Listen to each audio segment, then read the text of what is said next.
honestly, like I said, I'm a really, really, really bad judge. But I think this test is easier than the first one, just because the material that we've been doing is easier. But then again, I could be totally off on that. Test is going to be like, it's going to be 6 problems. It's going to be from like the end of 16. Basically, the end of 16 is just the Doppler stuff.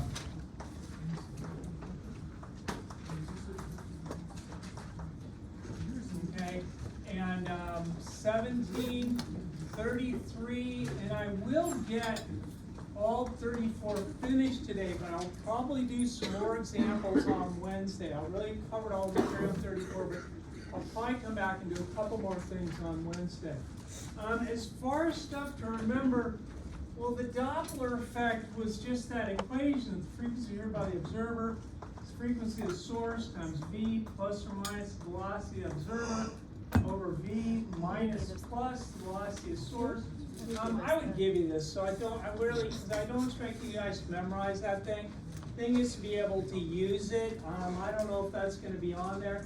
I can make really nasty algebraic, and I just don't do it anymore on midterms because they just get so much fun sometimes. Yeah, you can do fun things with the Doppler effect, but it won't be really fun on the midterm, maybe on the final. On chapter 17, we started to look at wave interference. And the first idea is when you're looking at interfering waves, any sort of resonance pattern that from node to node is going to be a half a wave. That's a really important idea when you get a resonance pattern in something. We also talked about the resonance frequencies for this would be a string tied at both ends,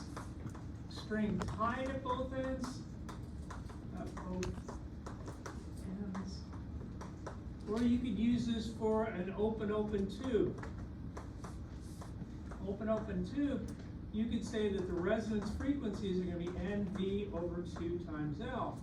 And then we did a case where we have a string tied at one end, loose at the other, and an open closed tube. So tied at one end, tied and loose at the other.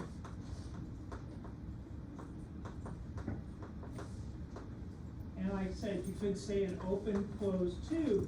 We had that the resonance frequencies were going to be MV over 4L, where M is going to be 1, 3. You only get the odd resonances 5, 7, 9. I don't even know what's the next one. Something like that. As far as memorizing these things, once again, being able to derive them is the important part. Understanding how to derive them is really actually more useful than this. We didn't do a whole lot in this whole section. Like I said, I just did a couple interferences. Basically, if I look at 2 sources, say I have 2 sources in a different spot, I can look at the interference between the 2 waves, the phase difference, delta phi, which is going to be delta phi2 minus phi1. This is going to be equal to K times R2 minus R1 plus the difference in the initial phase angles, where delta phi0 is going to be phi20 minus phi10. And that'll give you, this will be equal to an integer number of 2 pi when you get constructive interference, or it'll be equal to, half off of that, m plus a half times 2 pi for destructive interference. We did look at adding 2 waves. We added 2 waves, A sine phi2 plus A sine, once again, they have the same magnitude. I'm not going to be different half 2 waves. It becomes just too messy.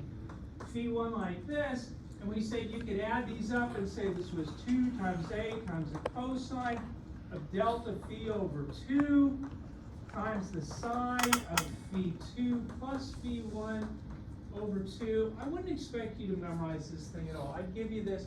I'd either ask you to derive it, but I wouldn't expect you to memorize that thing. but that might come up. You know, the thing about it is this part here really is the amplitude function. This changes with time. This gives me the maximum amplitude of the string or the compression or the vibration or whatever. It gives me the maximum amplitude of the interference of the two waves. And the only other thing we did in chapter 17 was you talked about the beat frequency. Once again, it seems like a real simple idea, it's just the difference between frequencies, but you can do some ugly things with this. And every once in a while, but usually on the final exam, I'll do something uncomfortable with that. 33 basically just applied all this stuff to light and waves. We talked about a double slit. We did a double slit, and for a double slit, we have d sine theta equals n times lambda for bright spots. No, bright spots for constructive interference, bright spots, or you get d sine theta equals essentially throwing it off by half a wave. That gives you cancellation or dark spots. Okay, and I can usually with the double slit and the single slit, you can almost invariably use the approximation that the sine of theta is really going to be y over L, where y is the distance from the center straight across to where I'm measuring, and L is the distance from the slits to the screen. And I can do a single slit, and I can use the same approximation. If I want to for a single slit, I can say A sine theta is equal to M times lambda. For dark spots,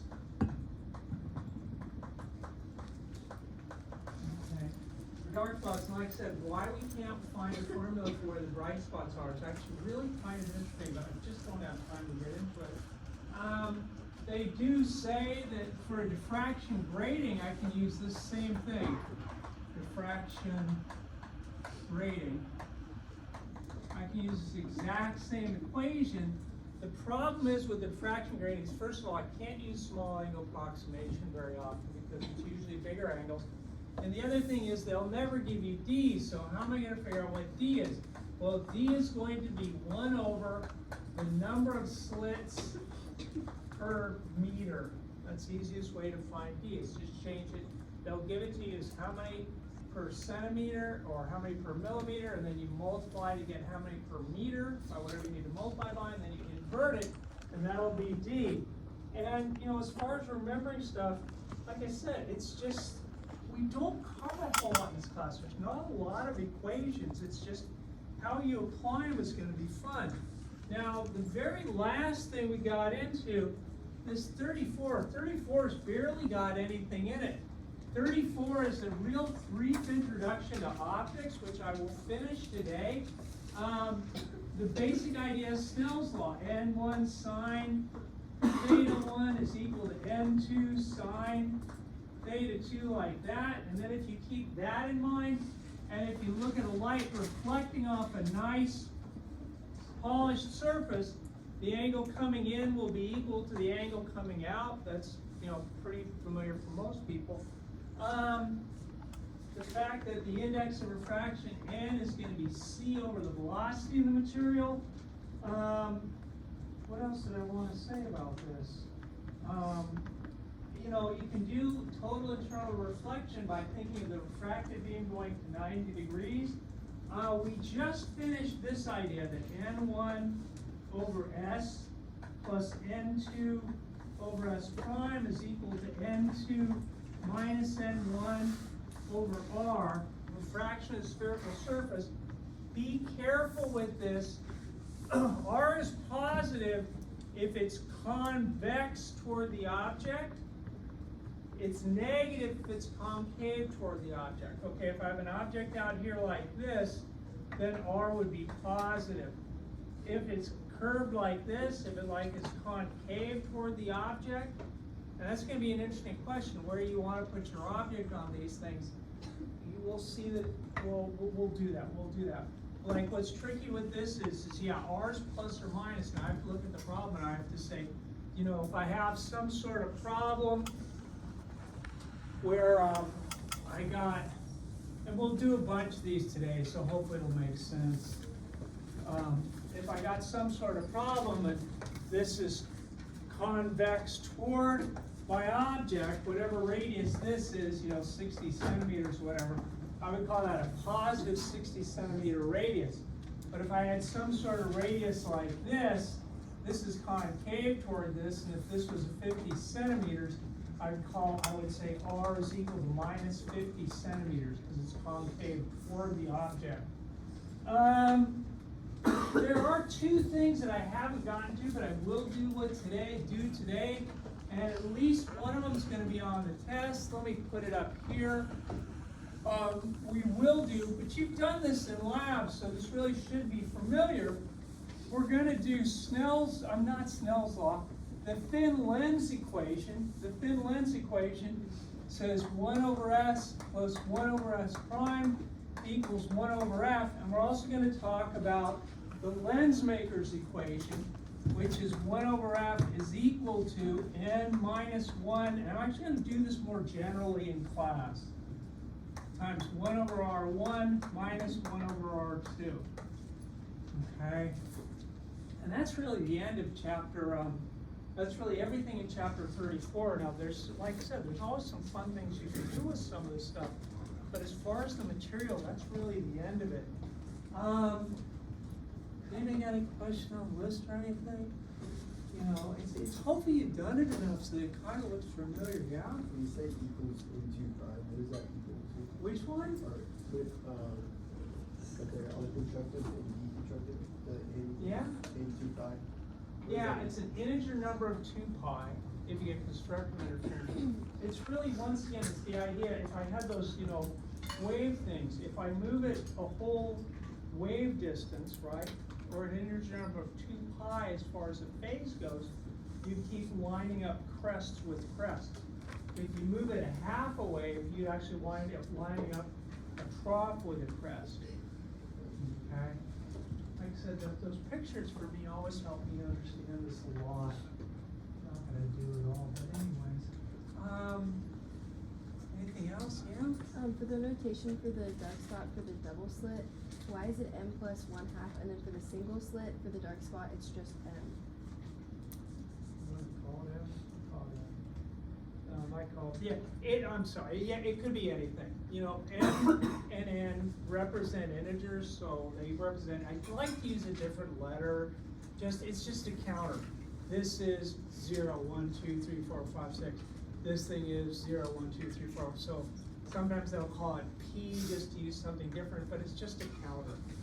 Okay, and it could be, and you could use anything. But yeah, I usually use M, N, and P for integers.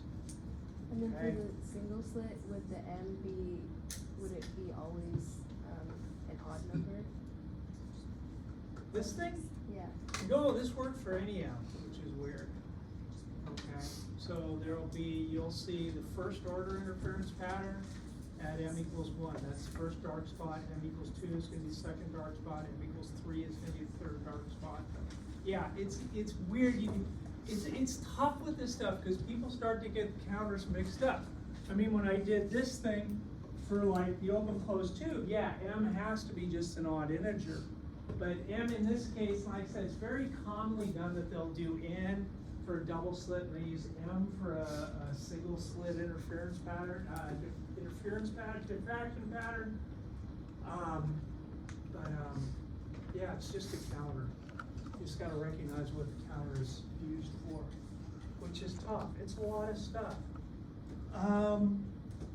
So we finished up with something like this. No, let me get rid of this.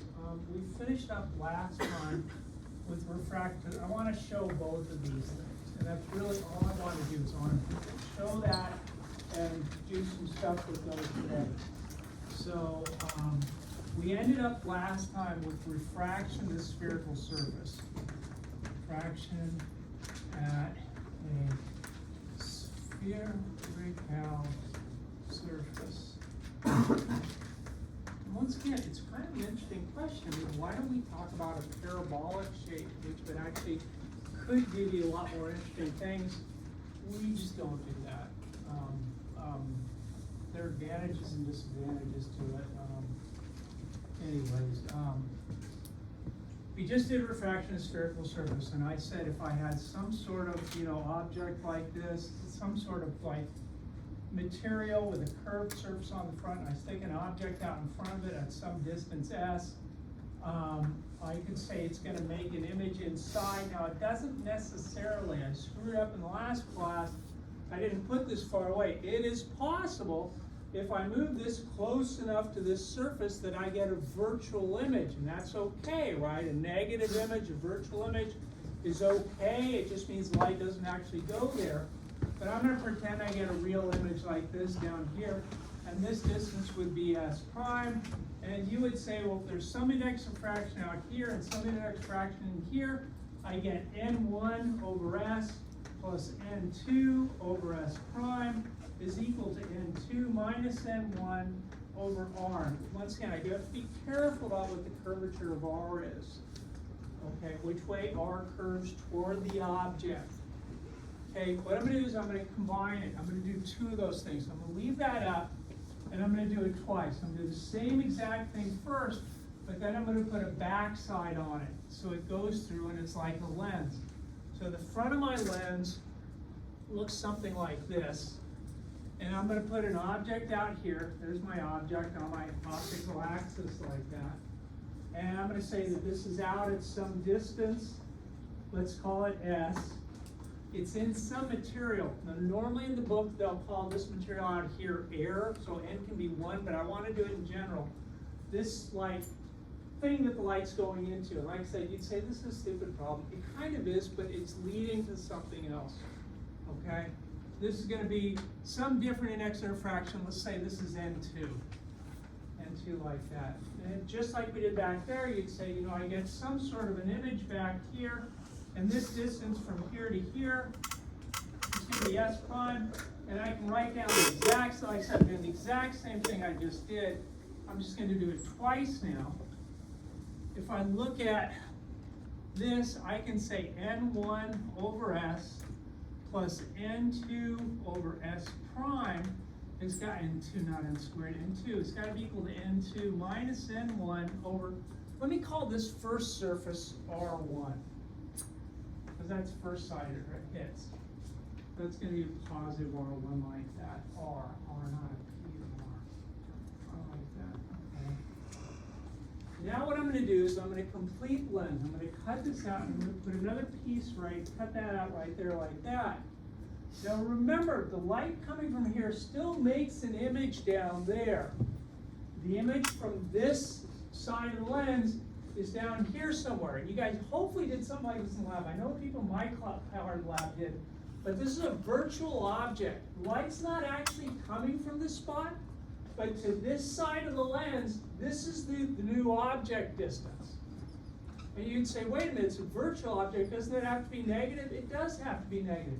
If I look at it out here, what I'm going to get is, and light's coming through like this, it's N2 over minus S prime.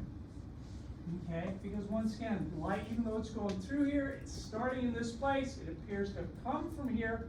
The sign convention is weird, but it is a negative S prime because this distance is not where the light's coming from.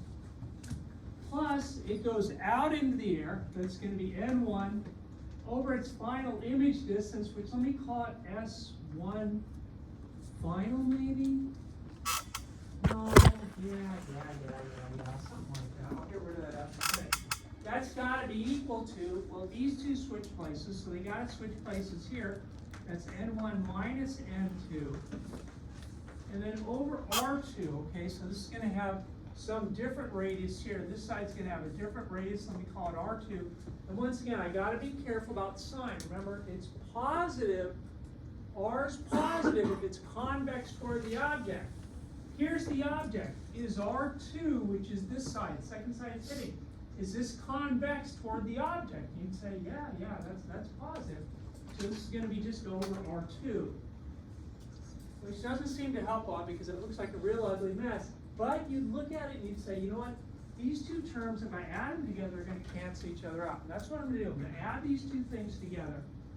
And these two pieces, this piece and this piece cancel out. And I get n1 over s plus, I'm back out in the air, this or whatever. This is n1 over s prime, my final image, which I'm just going to drop the f for in a minute.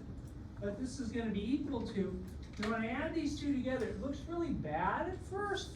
But keep in mind, if I factor a -1 out of this thing, if I factor a -1 out of this thing, I can write this as n2 minus n1 over minus r2. And then if I add those two together, I get n2 minus n1 times 1 over r1 minus 1 over r2.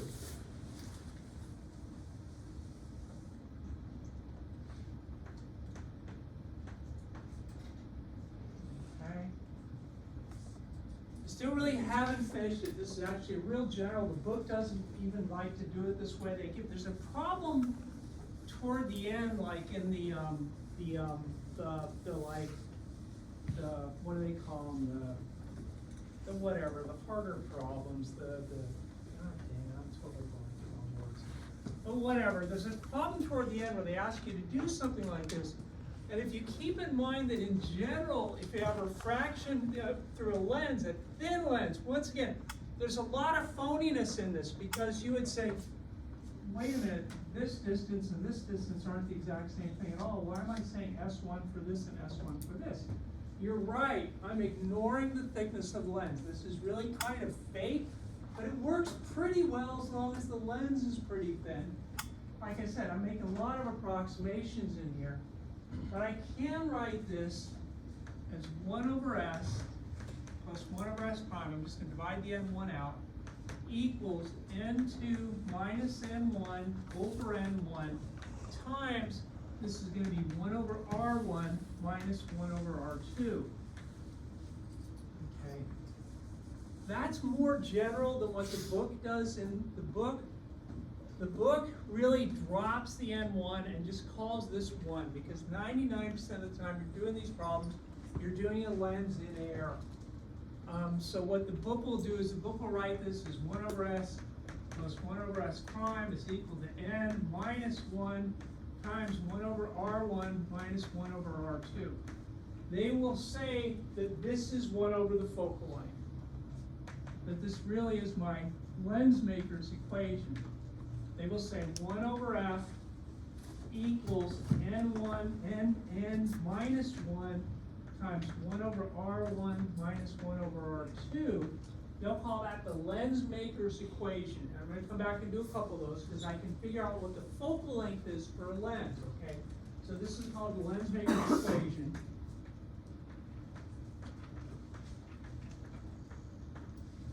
And then I can say that 1 over s plus 1 over s prime is equal to 1 over f, and this is once again the thin lens equation. Once you start dealing with real lenses, like if you had a spherical lens, this really falls apart. But it works very well. The truth is geometric optics, it sounds really simple, but the math can get really, really, really uncomfortable really quickly. So we really make all these simplifications just to make it work easy. Like I said, they call this the thin lens equation. Okay. There is something in that I do want to say is going to be really important. Actually, go back here. So all I've really done today, was we started with refraction of spherical surface, which I'm going to do. I will come back and do a couple examples. This was from last time. Refraction at a spherical surface. Okay, which is how I'm going to start dealing with optics. I say that n1 over s plus n2 over s prime is equal to n2 minus n1 over r. And once again, be really careful with the sign convention on the r. So that's the first thing. And what I was able to do, what I tried to show there, was that I can use that to derive the thin lens equation, 1 over s plus 1 over s prime equals, this is gonna be 1 over f, the thin lens equation. Right, which, yeah, you're gonna see that on the test. I did not derive, but this is extremely useful, the magnification, just as a result, the farther away something is, because of the way light bends through the lens, the farther away it is, the bigger it's gonna be. You know, I mean, pretty obviously, this is kind of intuitive, you know, you stick some sort of thing in front of your flashlight, and you see, you know, the shadow on the wall. If you move farther away, the shadow gets bigger. So the magnification has got to relate to the distances. I'm not going to derive this, sorry, but the magnification is going to be equal to s prime over s. That will give you the magnification. Keep in mind that a negative magnification, if it turns out to be minus, that means it's going to be upside down. Like this thing right here had a negative magnification. So these two kind of go together. Those are my thin lens equations. And the last thing I did was the lens maker's equation, which was 1 over f is equal to, this is going to be n minus 1. And I'm doing it the way the book does, but like I said, I would really rather look at this. This is going to be n minus 1 times this is going to be 1 over r1 minus 1 over r2. Like I said, it's more nicer. Oh God, I got that English class. I would prefer to think of this is the way the book does it, but if you think of it this way, N2, where N2 is the material that the lens is made out of, minus N1, that's the material around it, divided by N1, this will be my focal length in, because like I said, if you take a lens and it's got a 30 centimeter focal length and dip it down in water, it's not a 30 centimeter focal length anymore. It depends on the material around it. Normally when they talk about lenses, they're always doing it in the air, so this N1 will be 1 and this will be 1. Like I said, I'll do one. Let me do a couple things with this. I'm just gonna do examples for us today. I'm done covering everything in chapter 34. That's really all the ideas that I want to get into. It's going to be applying, and once again, it's a sign problem mainly that people have with this. So you got to be careful, in particular on what the sign is on R. But I'll do kind of a couple examples for that. This one's a plug-and-chug problem. I got this is a refraction of spherical surface. Okay. Let me say this is going to be index of refraction 1.8. Index of refraction 1.8. And let me say I'm sticking this in some sort of fluid where the index of refraction is 1.2. And let me say the radius of this thing is going to be, let me say 10 centimeters. I think that works better. We'll see. And then along the optical axis, straight down here like this, I'm going to put an object out here at, let's say, 80 centimeters. Let me see if this works. Where's the image going to turn up?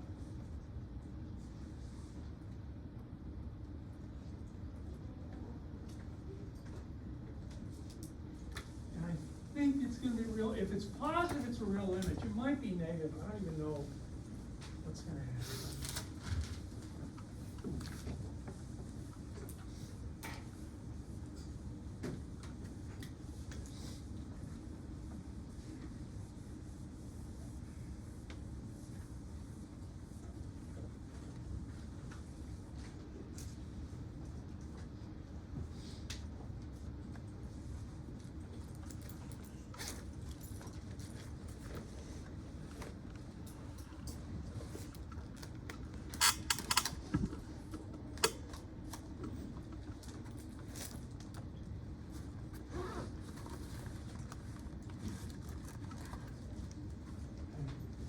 This one's just kind of a plug-and-chug thing. I'm going to use that refraction of spherical surface. So I get N1 over S plus N2 over S prime is equal to N2 minus N1 over R. So I just fill it in. So I say N1, well that's 1.2 divided by S. S is the object distance, that's 80 centimeters. plus N2, well, that's material inside here, that's 1.8, divided by, well, what I'm solving for is where the image is.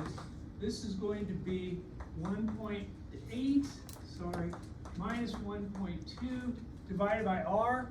It's positive, right? It's positive R because it's convex toward the object.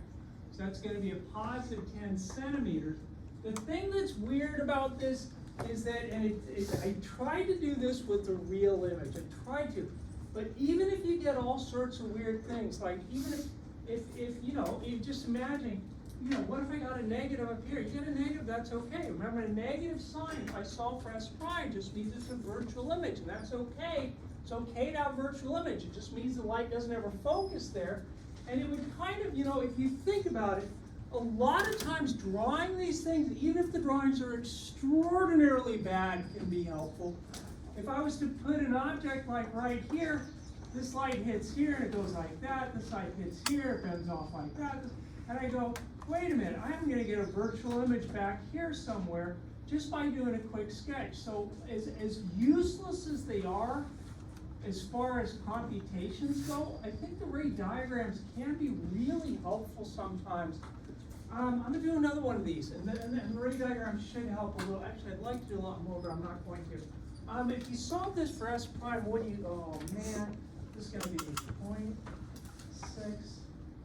divided by 10 equals minus 1.2 divided by 80 equals 1 over x times 1.8. I think, wow, was S prime 40? Wow, yeah. So that means that I get some sort of image down here. If I had built this, you know, whatever it is, gelatin or whatever, and I put a piece of paper in here, I'd actually see an image at that place. And it's okay to get, if it had turned out to be negative, that wouldn't be bad. It would just mean that the image isn't here. It's a virtual image back here somewhere, which happens. There's nothing wrong with the negative image distance. Any questions on this? I was really kind of just plugging it. Now this one's just different. And there's a bunch of these in the book, and like I said, hopefully I've gone over all the ideas, but there's some more fun things I want to do with some of this. I'll probably do some of it on Wednesday. My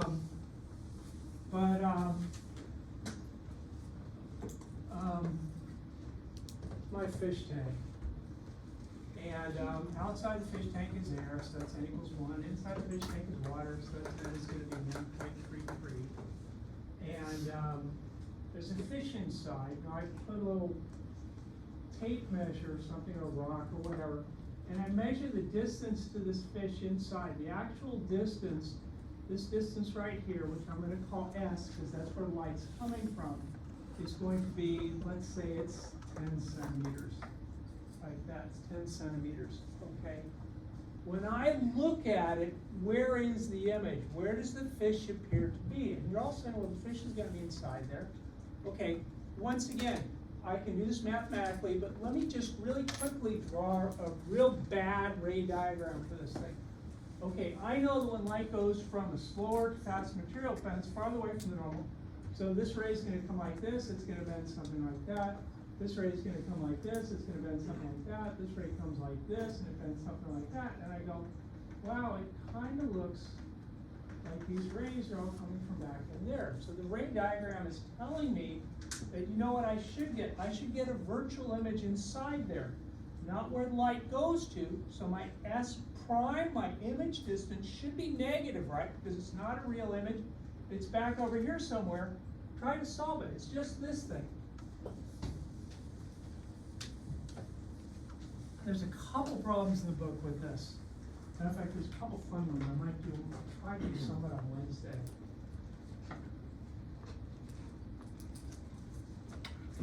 Okay, and since this is a flat surface, what's R?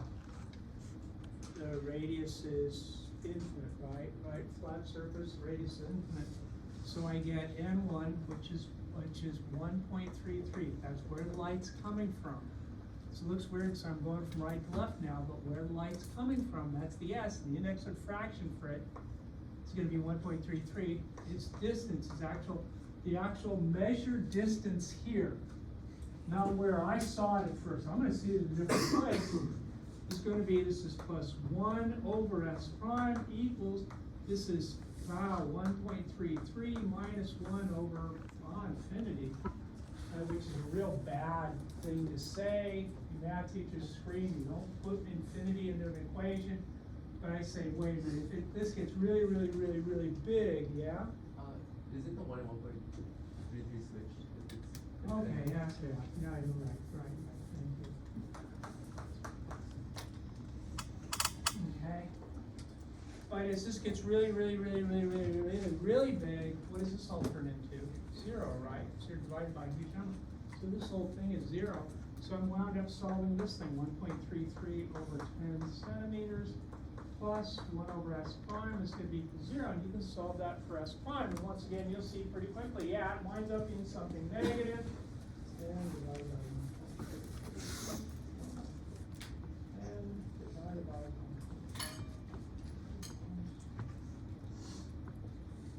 And I think you get s prime, it's going to be minus like 7.52 centimeters, which kind of makes sense in terms of my drawing. I mean, my drawing is terrible. It should have been back here somewhere. But the real quick drawing told me, oh yeah, it does wind up back here somewhere. And yeah, it is a negative 7.8 centimeters. That's where the fish appears to be closer than it is, okay? This is one of those things, you know, if you've ever, another bad example, this is the same thing as if you're down diving in the water and you got that little piece of glass sitting in front of you. Here's the little piece of glass sitting in front of you. There's a fish out there swimming in the water. So why things underwater look very much magnified, okay? Because it's the same exact deal. I want to do something else. Let me, oh, damn it. I'm sorry, excuse me. Let me try a lens. I want to look at the lens maker's equation. So I'm going to be using this thing. I'm going to make a lens like this. I'm going to have a lens. I'm going to say the first side, and what I mean by the first side, I said, what side do you want to hit first? Let me say this has got a radius of, let's say, 50 centimeters. Let me say this side's got a radius of 40 centimeters. Let me say the index refraction, let me say I make this out of glass. So the index refraction is glass. The air around it is going to be equal to 1 because, you know, if I stuck it in water to have different focal length, what is the focal length for this lens in air? And you would say 1 over s equals, and like I said, in this case, n is going to be 1. Okay, in this case, n is going to be 1. And excuse me, n1 is going to be 1. I'm sorry. So I could say 1 over f is equal to, well, that's 1.5 minus 1 times 1 over, now the tough thing is with this is which side you want to call R1 and which side you want to call R2. And actually, I preface that with which side you want to put your object on. Let me put the object on this side. My habit is to always put it on the left side. Don't. You'll get the exact same answer if you do it from the other side. Doesn't matter. The lens has got a focal length, the lens has got a focal length. Doesn't matter how I look at it. If I put the object on this side, this piece is the first lens that it hits. So the first lens that it hits is the 50 centimeter side. That's 50 centimeter side. Now, is that positive or negative? Remember, it's positive if it's convex toward the object. So this is the first side it hits, it's positive. It should be 1 over positive 50 centimeters. And then minus, remember, because this equation, it's minus 1 over R2. Which is the second side that it hits? Second side that it hits is this one. It has a radius of 40 centimeters. But you'd say, wait a minute, this 40 centimeters is concave toward the object. So that's going to be a negative focal length. a negative radius, which is minus 40 centimeters. And you can type that out, and that'll tell you what the focal length is. So it's going to be 50, 1 over x. Well, minus and minus is a plus, right? Plus 40, 1 over x equals times 0.5 equals 1 over x. I think I get the focal length, it's like 44 point, whatever, 4 centimeters, like that. And like I said, it doesn't matter which side you do it on. Say instead of putting my object, and I always just do it, it's just out of habit. It doesn't matter which side you put your object on. Let me say the object's on this side. If I say the object's on this side, then I'd say 1 over the focal length is equal to, well, still the material's made out of 1.5 index of refraction. The air around is still 1. Really, I could put this over the air around, right? Because really with this equation of the focal length, this is the surrounding material, this is surrounding material. But since I'm doing this in air, which is the most common way it's done, this and this are going to be 1. This is going to be times. Well, now on this side, I hit this side first. If I start with my object here, I hit this side first. So that's going to be my R1 now. But I'd say, yeah, it's convex. This side is convex toward this. So it's going to be 1 over 40 centimeters. And then I go minus 1 over, this is concave. This 50 centimeter part is concave toward the object. So it's going to be 1 over a negative 50 centimeters. So I will wind up the same thing, right? It's 1 over 40 plus 1 over 50, which is the same thing as I had up on top. Now, real quick, let me stick it in water. So if I take this same lens and I stick it down in water, and like I said, the book's going to do one problem like this at the end, then I'm going to use this thing. I'm going to say, well, it's not N2 minus 1, it's N2 minus 1.33 over 1.33. But to figure out the new focal length, I'd say 1 over F is equal to, well, the index of refraction of the material is still 1.5 minus the surrounding material index of refraction, 1.33, divided by 1.33 times, well, if I do it, let's do it from this side because I got it up. If I look at this side, it hits the 40 centimeter first, 40 centimeters convex toward it, so that's 1 over 40 centimeters minus the second lens, second part of the lens is this side. That's a radius of 50 centimeters, but it's concave toward the object, so this is 1 over minus 50 centimeters. If you type that out, that'll give you the focal length in water, which is different from the focal length in air. This is going to be 40, 1 over x plus 50, 1 over x equals, divided by 1.33 equals times, in parentheses, 1.5 minus 1.33, and parentheses equals 1 over x. I get that the focal length in water is going to be, what is it, 173.8? 70, is that right? 173.9 centimeters?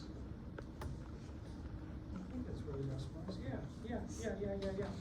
And see how the focal length is different. So when you talk about the focal length for a lens, you say such and such a lens has such and such a focal length.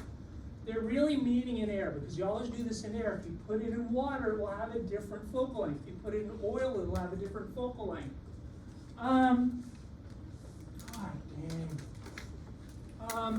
Let me do one diverging lens, and then really quickly do something else. Say I got a diverging lens. Oh, let's do a diverging lens like this.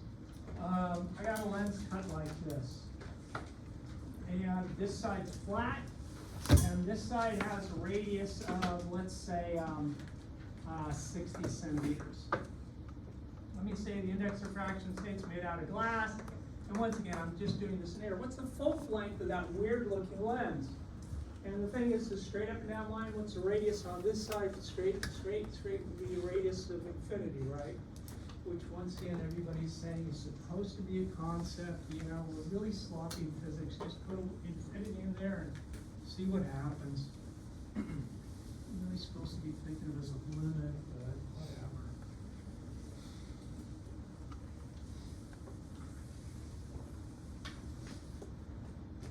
Okay.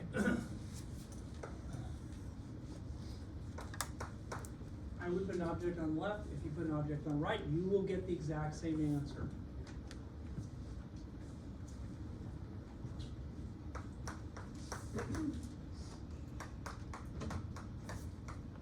Okay.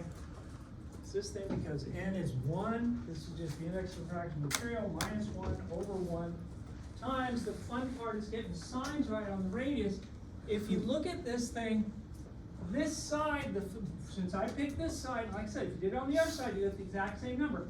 This is concave toward the object, so this is gonna be a minus 60 centimeters. That's 1 over minus 60 centimeters. Minus 1 over, well, what's the radius here? If it's flat, it's an infinite radius, right? Sphere would have to be infinitely big. So this is 1 over infinity, which, yeah, this is just 0. It just goes to 0 like that. And if you type this out, you do get a negative value. It is a diverging lens. This is going to be 0.5 divided by 6.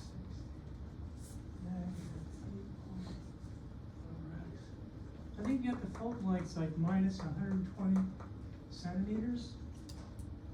Okay.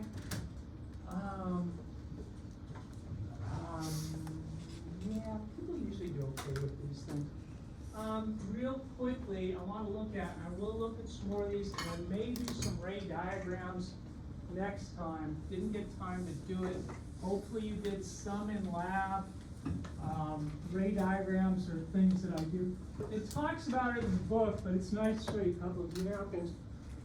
Real quickly, with a thin lens, and this should be easy after lab.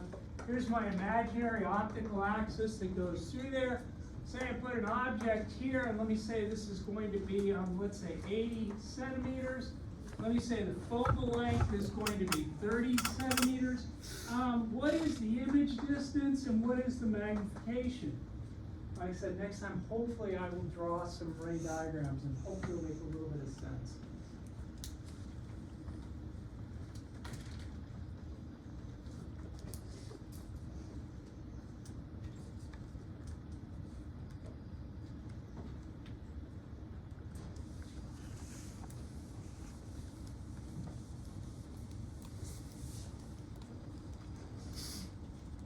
Thin lens equation says 1 over s plus 1 over s prime is 1 over f. Like I said, it's fake, but it works really, really pretty well. So you get 1 over 80 centimeters plus 1 over s prime is equal to 1 over the focal length, which is 30 centimeters. So I can solve this for s prime. I go 30, 1 over x minus 80, 1 over x equals 1 over x. Whoa. I get s prime is going to be 48 centimeters. It won't always be whole numbers, but that was nice, 48 centimeters. Now I can also figure out the magnification. Magnification is going to be minus s prime over s. That's going to be minus 48 centimeters divided by the object distance, which was 80 centimeters like that.